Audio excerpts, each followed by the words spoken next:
Okay. Okay. Okay. We are live. A huge welcome to all of you who are joining us today at this Google Hangout to talk about the Great Tech Awards.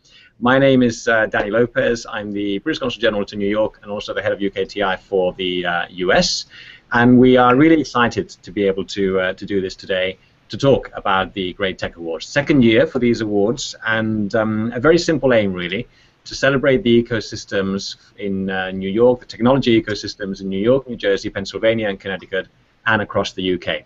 And as part of our initiative, we are going to be encouraging, or we already are encouraging, companies from the tri-state area to be able to apply. And by tri-state area, I should just make sure that I'm specific and say New York, New Jersey, Pennsylvania, and Connecticut. We want companies to apply in lifestyle, media, Internet of Things, finance, e-health, and education. And we have a wonderful, wonderful package put together for the winners. We will have a gala on October 9th, and the winning companies will get to go to the UK on a trip of a lifetime. They will be flying to the UK on an airline that we will soon be disclosing. They will be staying at the amazing Corinthia Hotel in London. They will be receiving legal, accountancy, and recruitment services for free from Taylor Wessing, Blick Rothenberg, and Propel. They will have a couple of months' worth of working in a shared space, working arrangement in London's tech city called Second Home. And it will be a fantastic opportunity to have a business development trip, putting them together, putting them in touch with a whole bunch of interesting people in the ecosystems, in not just in London, but across the UK. And for British applications, we will make sure that we help that British company who is already succeeding over here in the US with a whole bunch of help from UK Trade and Investment here in the US. So a wonderful initiative, and we wouldn't be as wonderful as it is if we didn't have an incredible group of judges, advisors, and also past winners from the class of 2013, many of whom have joined us today. So let me welcome, first of all, three of the judges who've joined us today. Yinka Adegoke, Deputy Editor at Billboard. Hi. Douglas Atkin, FinTech Fund Portfolio Manager at Guggenheim Partners. Hello, thank you. Margaret Molloy, Global Chief Marketing Officer at Siegel+Gale. Hello. We've got a couple of advisors with us today. Navoth, who is currently in Israel and is the CEO and co-founder of Paragraph. Hey guys. We have Bob Schukai, who you will recognize because he's wearing Google Glass. He's the head of advanced product innovation at Thomson Reuters. How's everybody doing today? You're not being filmed, don't worry. And we also have three winners from last year. Josh Warrum, COO at ADstruc. Hello, everybody. Peter Stein, Chief Business Officer at TeachBoost. Hello. Jess Campagnolo, VP Finance at Gust. How's everyone doing? And finally, I'm really pleased to be able to welcome Gerard, Grech, CEO of Tech City UK, who is joining us from London today. How are you? Greetings. So, Gerard, let me start with you. Why don't you tell us why Tech City is the global technology hub that it's become, and why it is attractive to US companies looking to expand internationally? What makes it special, and what you've seen as developing trends over the last few months when it comes to US companies succeeding in Tech City? Sure. Thank you so much, Danny, and thank you all for sort of joining this webinar. So with your question, Danny, what I would say is that, this started out, when this cluster started out organically with about 200 companies in the east side of London, and the British government pretty much took political leadership on it and pretty much said, how can we accelerate this development of this cluster? We're now 3.5 years in, and we have over 1,500 companies in this space alone. But the point is that actually a lot of reports and a lot of research coming out is that it's not just about the east of London that's actually booming, it's the rest of the capital and also other parts of the UK, Cambridge, Manchester, Newcastle, and other parts of the UK. What you get here is the fact that London is truly a melting pot of talent.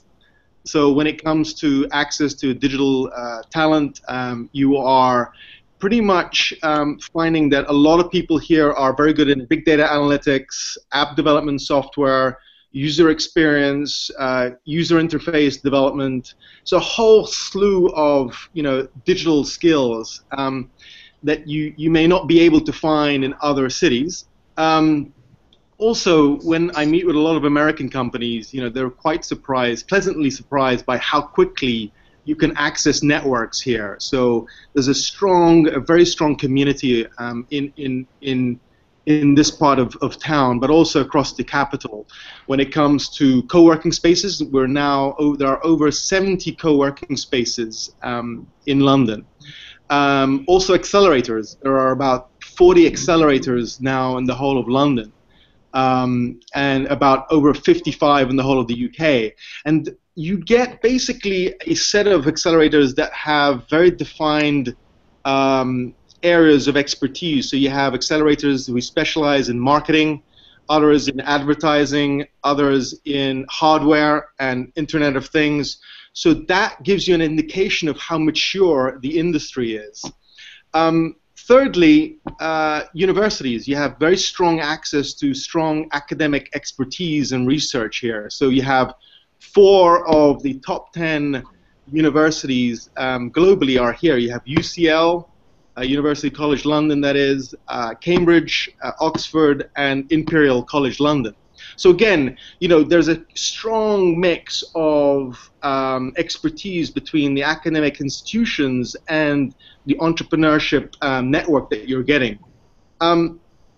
Also, strong political, I guess, backing from the government. We have some of the most aggressive and I would say extensive incentives that we have in the whole world to actually attract companies to set up here. And I think we're very proud of that. And that's because the feedback loop between government and the tech community is extremely close, and it's very agile and it's very constructive.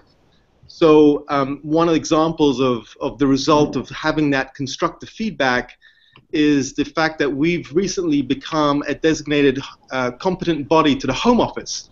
And what that allows companies to do is we allow them to, we can endorse visas for them to bring in exceptional talented people from outside the EU to come into the UK and help them grow their business.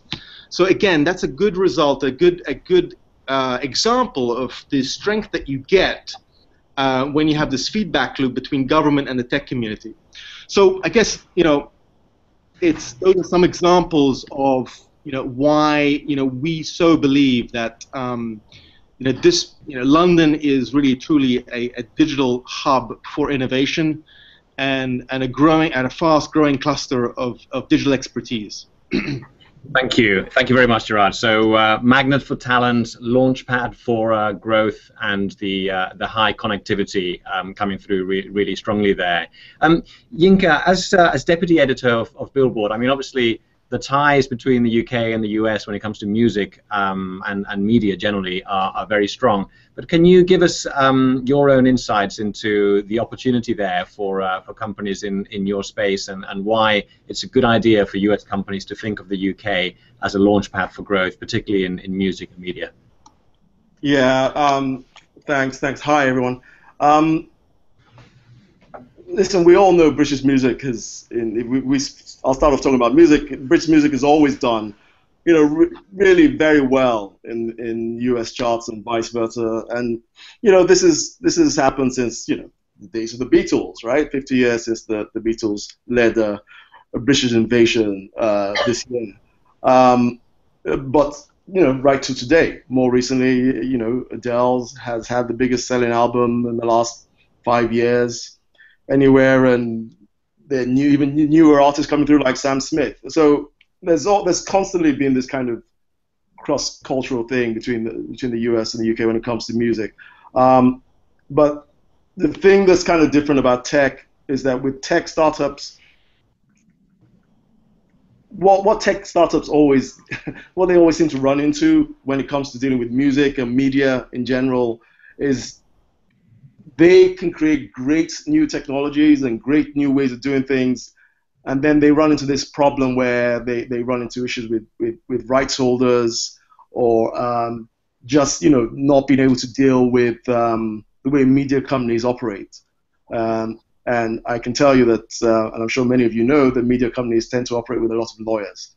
So that tends to be an issue.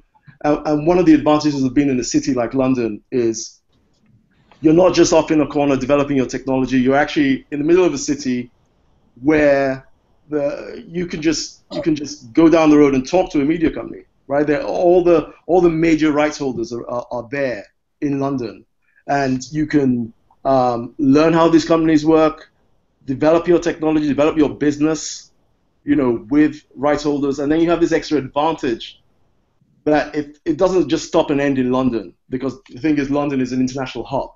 So once you start to understand the way media companies operate, the way music companies operate, the way rights holders operate, you have this extra advantage where you know how it's going to work across Europe. You know how it's going to, because it's usually the same guy or lady who's overseeing Europe, and they're usually based in London, right? Yeah. And they will tell you how to break into the rest of Europe, how to break into Asia, because London is that city that speaks to the rest of the world, and that's the huge advantage of a U.S. company coming to London or starting part of their business in London, because the U.S., as great a city as New York is, and many of the great cities of the United States, the businesses tend to focus a lot on the United States, and that isn't quite the case in a city like London.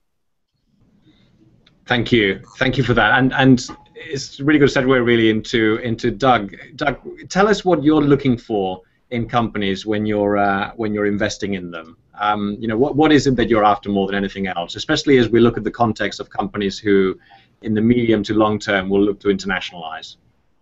Sure. First, Danny, thanks for including me in this great program. I have a strong affinity for the UK. Both of my children are born in London, so and one's in Cambridge for the summer. So anyway, really appreciate you having me part of this. What do we look for? We really look for companies. The first question we'll ask is, are you solving a big problem? I mean, in some ways it gets back to basics. We see a lot of technology companies. A lot of them are technology in search of a problem. So I think the first thing you really need, or we focus on, is how big a problem is a small company trying to solve, and then what is the market size or the market opportunity. And fortunately, well, we're all products of our environment. I was fortunate enough to live in London for 6 years while running a division of Reuters, a large division of Reuters called Instinet, which applied technology to disrupt the traditional ways of equity trading. And that's what I've really focused on over the years, is how do people use technology to go in and disrupt these big pieces of industries, whether it be in trading. I focused on research in different marketplaces of any kind. A recent example is actually a marketplace for secondary marketplace for gift cards, which is about a $4 billion business in the United States, and this actually allows people who want to sell a $100 gift card in a retailer that they don't want to shop at for $90, and then someone who wants to shop at that retailer in 2 days gets to buy it for $100 for $95. So anyway, we're looking for, I hate to use the word disruptive, but it's really using technology to change the way a traditional marketplace operates. So big problems, big solutions, and I should add, by the way, that I hope that if both your children are studying in the UK, I hope they become entrepreneurs in the UK. So we'll be watching them. I'll take them just supporting themselves. So, but being an entrepreneur would be great. Margaret, as our third judge joining us today, tell us what you think are the reasons why an awards initiative like this can play a big role in helping companies with their exposure as they're thinking about expanding internationally, or at least considering options. So, if, from your perspective as a global chief marketing officer, why should companies apply for the Great Tech Awards? Hello, good afternoon and good morning. Hi, everyone. So a couple of factors intrigue me about the program. The first is, to the extent that UKTI does a wonderful job marketing this initiative, to attach your brand to that ecosystem and to that award is tremendously powerful from a visibility perspective and from a credentials perspective. So the companies who are not just the winners, but even category winners, finalists, the visibility that will accrue to those entities is tremendous. And in no small part through to the great work Danny and the team is doing in increasing the visibility of this initiative. The important thing I would emphasize, however, is what I'm looking for from a judging perspective is a company that not only solves a big problem, but that has a wonderful story to tell, and how they position, how they're solving the problem. One of the typical pitfalls of many tech companies is over-reliance on the demo or the feature function. I want to know the benefits.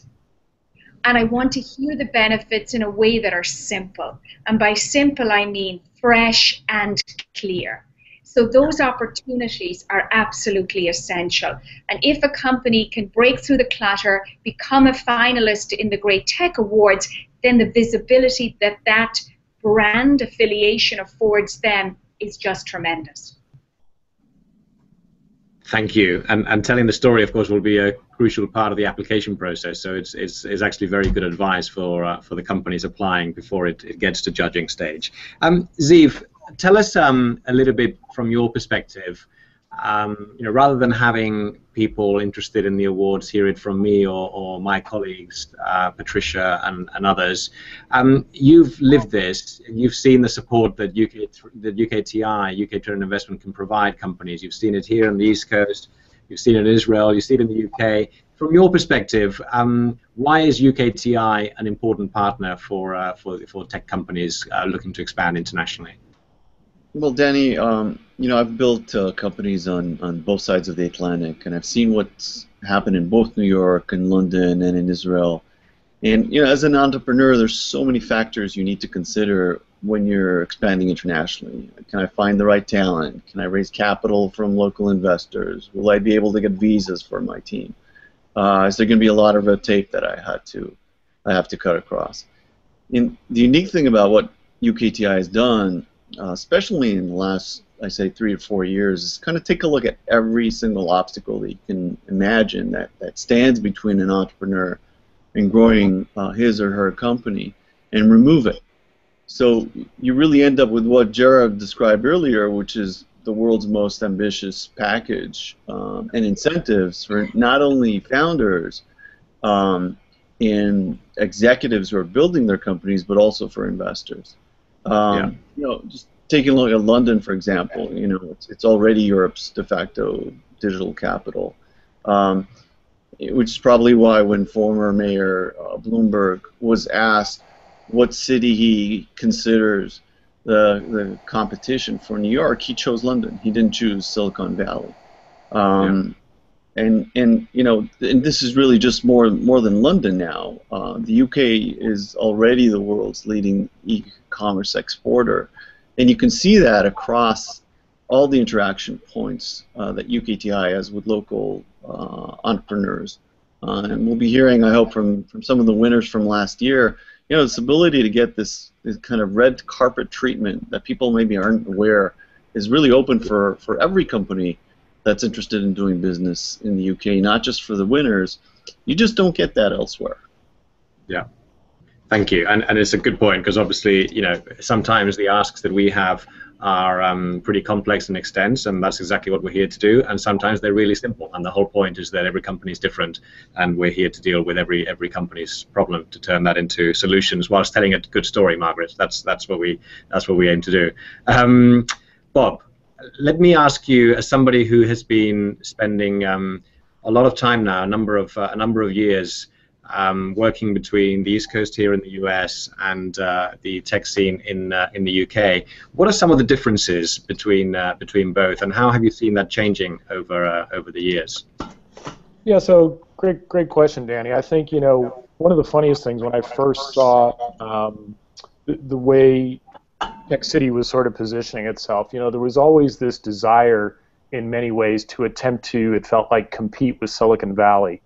And I think very, very quickly, the UK and London in particular got away from that. And clearly there is a similarity between the way in which Cambridge, for example, with a lot of the applied research, ARM Holdings, for example, does in fact compare somewhat to what goes on in the Valley.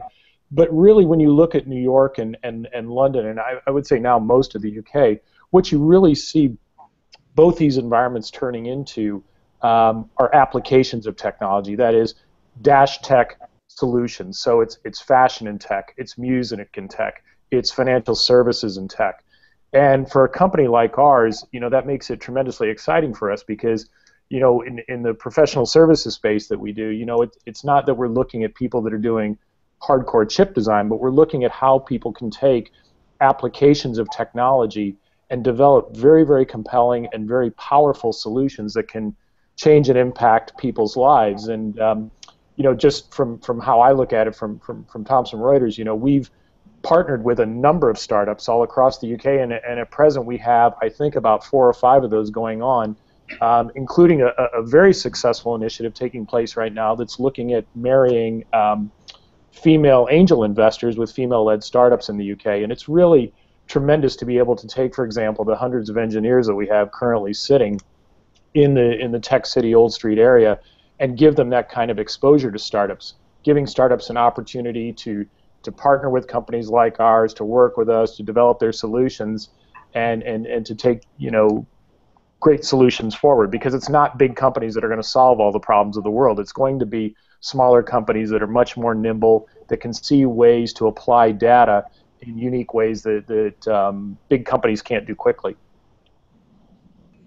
Yeah, and it's something that I should add we're very keen on doing for the winners of the competition when they're in the UK. We will put them in touch with entrepreneurs in small, medium-sized, but also very large companies, and give them that opportunity when they spend time in the UK. Well, let's hear from our 3 of our winners from last year, Josh, Peter, and Jess. I guess the same question for each of you, really, which is, what was the best part of being a winner from last year's award scheme? What is it that you got out of it, and why would you recommend companies this year to apply? Josh, why don't we start with you? Sure, guinea pig. I mean, we were really honored to win. It was an amazing experience. I think we had a really, really good time. First of all, everything was first class all the way, so that was an incredible experience. I've said this before, it's very much like trying to drink a sip of water out of a fire hose, because there's so much information.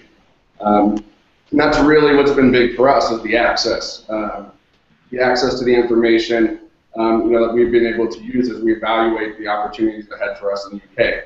That we've been very methodical about how to go about this, about what we need to know. And so I've engaged with a lot of the providers that we've been hooked up with, and saying, how do we go about hiring? How much is that going to cost? How do I budget out office space? How do I deal with integration issues? What should I expect there? Who can you connect me with that's done this before, and can help me learn here? So that's really the biggest thing, I think, for us, is that as we evaluate each stage of the process of continuing to expand in the UK, I know exactly who to go to with questions. And so the partners have been amazing. The other thing is just the other companies, like being in a company of some great entrepreneurs. We learned a lot from each other. I think we continue that. Continue to meet up with these guys. Since the trip, learn from them. Hopefully I add some value for them every once in a while as well. And that's been really special too. So not only learning from some great entrepreneurs, but it definitely made friends in the process. So I think those are the main things that have been for ADstruc, and applying is a no-brainer. It's an amazing experience, and the benefits go far beyond the peak in London, far beyond. So we're very thankful to be a part of it. Thank you. I think you make a really good point, because what's been very important for us with this program is not to limit it to an awards gala, a trip, and then you don't hear back from us for another few months. I think it's been really important for us to be able to spend a lot of time with in this case, you guys as winners, and you've had an opportunity to hang out too between you, but also for us to do exactly the same with everybody who applied, because the moment you apply, you essentially become part of the wider UKTI family, which is what we've wanted to do. Peter, how about you? What's been the most important part of becoming a winner of the award? Sure, I think three things, two of which I'll just kind of echo from Ziv and Gerard. One is just eliminating a lot of the red tape.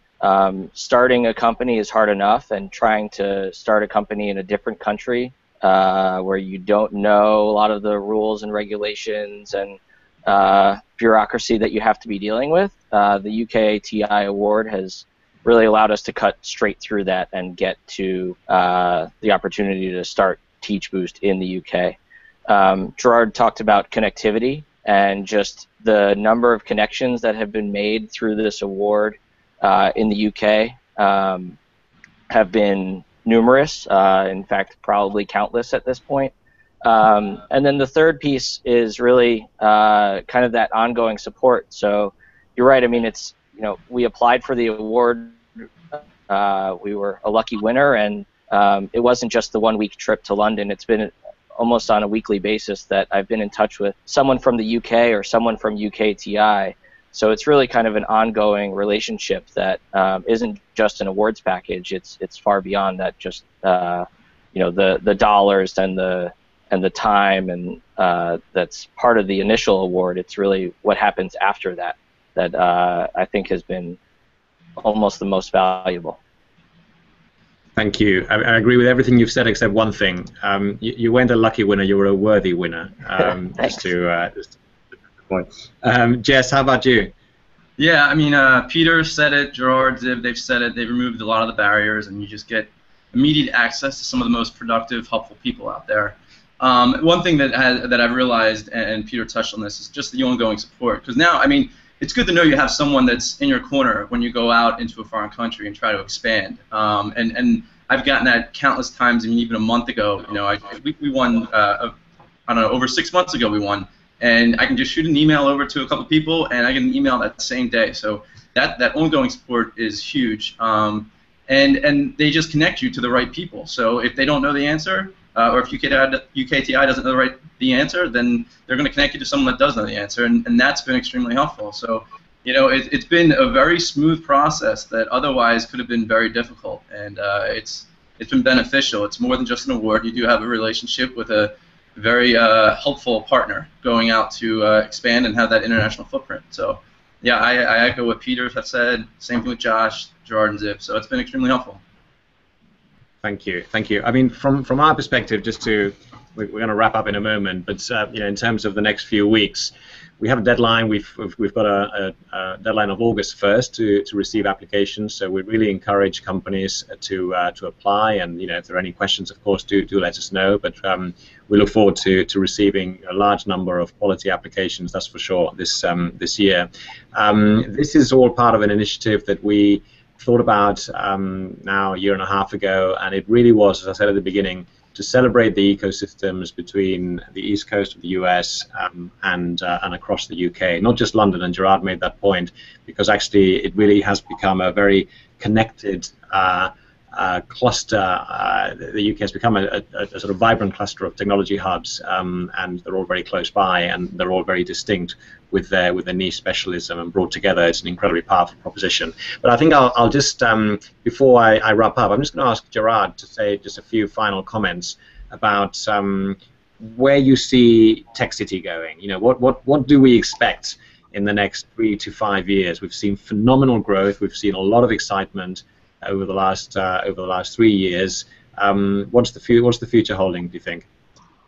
I think it's, look, I mean, there's a lot to be said about, you know, pure tech as you get in Silicon Valley, but I think the reason why the time is now for London and the UK is because I think it was also said by a number of colleagues here on this call, is that you're seeing technology cutting across different business verticals, right? You've got transportation, the advertising sector, the marketing.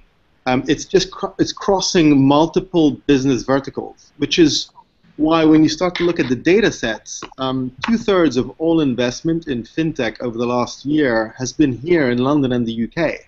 Now, the reason for that is because, you know, the financial services industry is an extremely strong sector here in London. So I think that's where I think the cross-pollination of technology and other business verticals is really happening here, and it's going to accelerate because people are just finding that actually technology is now part of their culture in every single vertical. So I think that's what's exciting about Tech City, is because, you know, if you look at the Internet of Things, for example, which we do believe is going to be completely transformative, and we're taking a lot of leadership in that respect, and we believe that, you know, when you look at the Internet of Things, you need expertise in big data analytics as well as hardware, as well as network design, as well as, you know, UX and UI, which is why, you know, Tech City UK is also looking to connect other hubs that have relevant expertise in this space. If you look at, you know, and I think it was talked about earlier, if you look at Cambridge has got very strong hardware and design expertise. You know, if you take a company like ARM, it's powering over 90% of all the world's smartphones. You know, but if you start to combine that expertise with the software development expertise of London and the UX expertise and UI expertise, you start to get a lot of expertise in the whole stack, in the whole technology stack, which cuts across other business verticals. So we're truly excited about, you know, what's happening in London and you know, but also other parts of the country.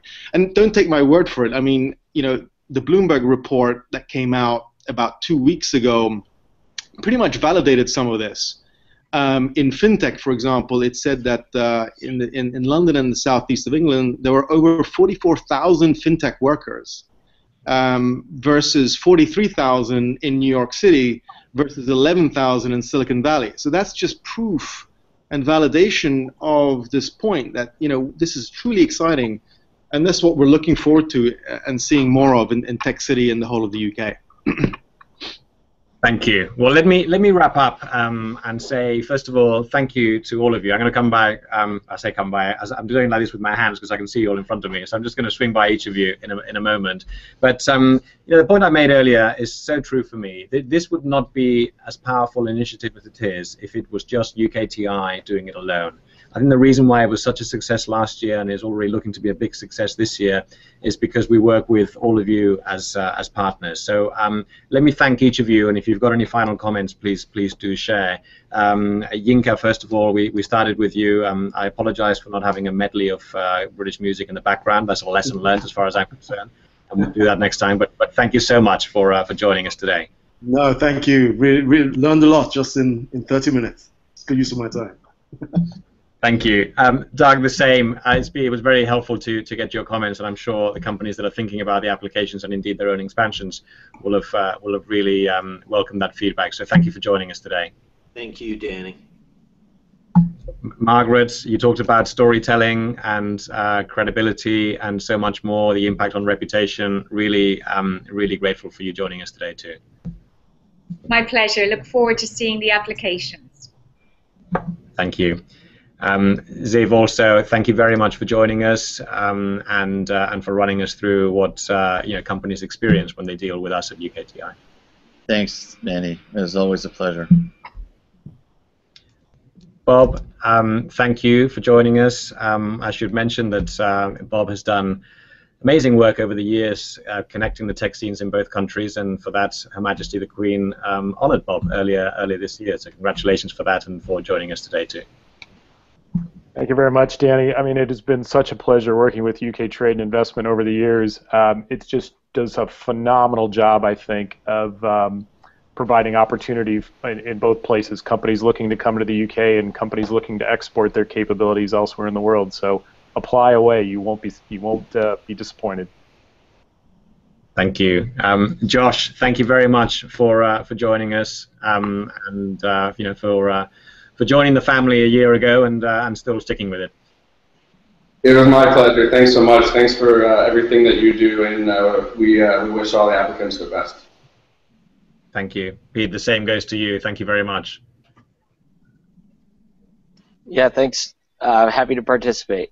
Thank you. And Jess, the third winner from last year that joined us today, thank you very much too. Yeah, absolutely. This is it's been a great experience, and I encourage everyone to apply, whether you think you need an office right now, 3 months from now, 6 months from now, whatever it may be. Get that application in there because it's the quickest way to get smart about the London landscape or the UK landscape. Thank you. And Gerard, thank you very much for joining us and for giving us those insights. And you know, to your point, not just about the East End of London, but about London as a whole and indeed the whole of the UK.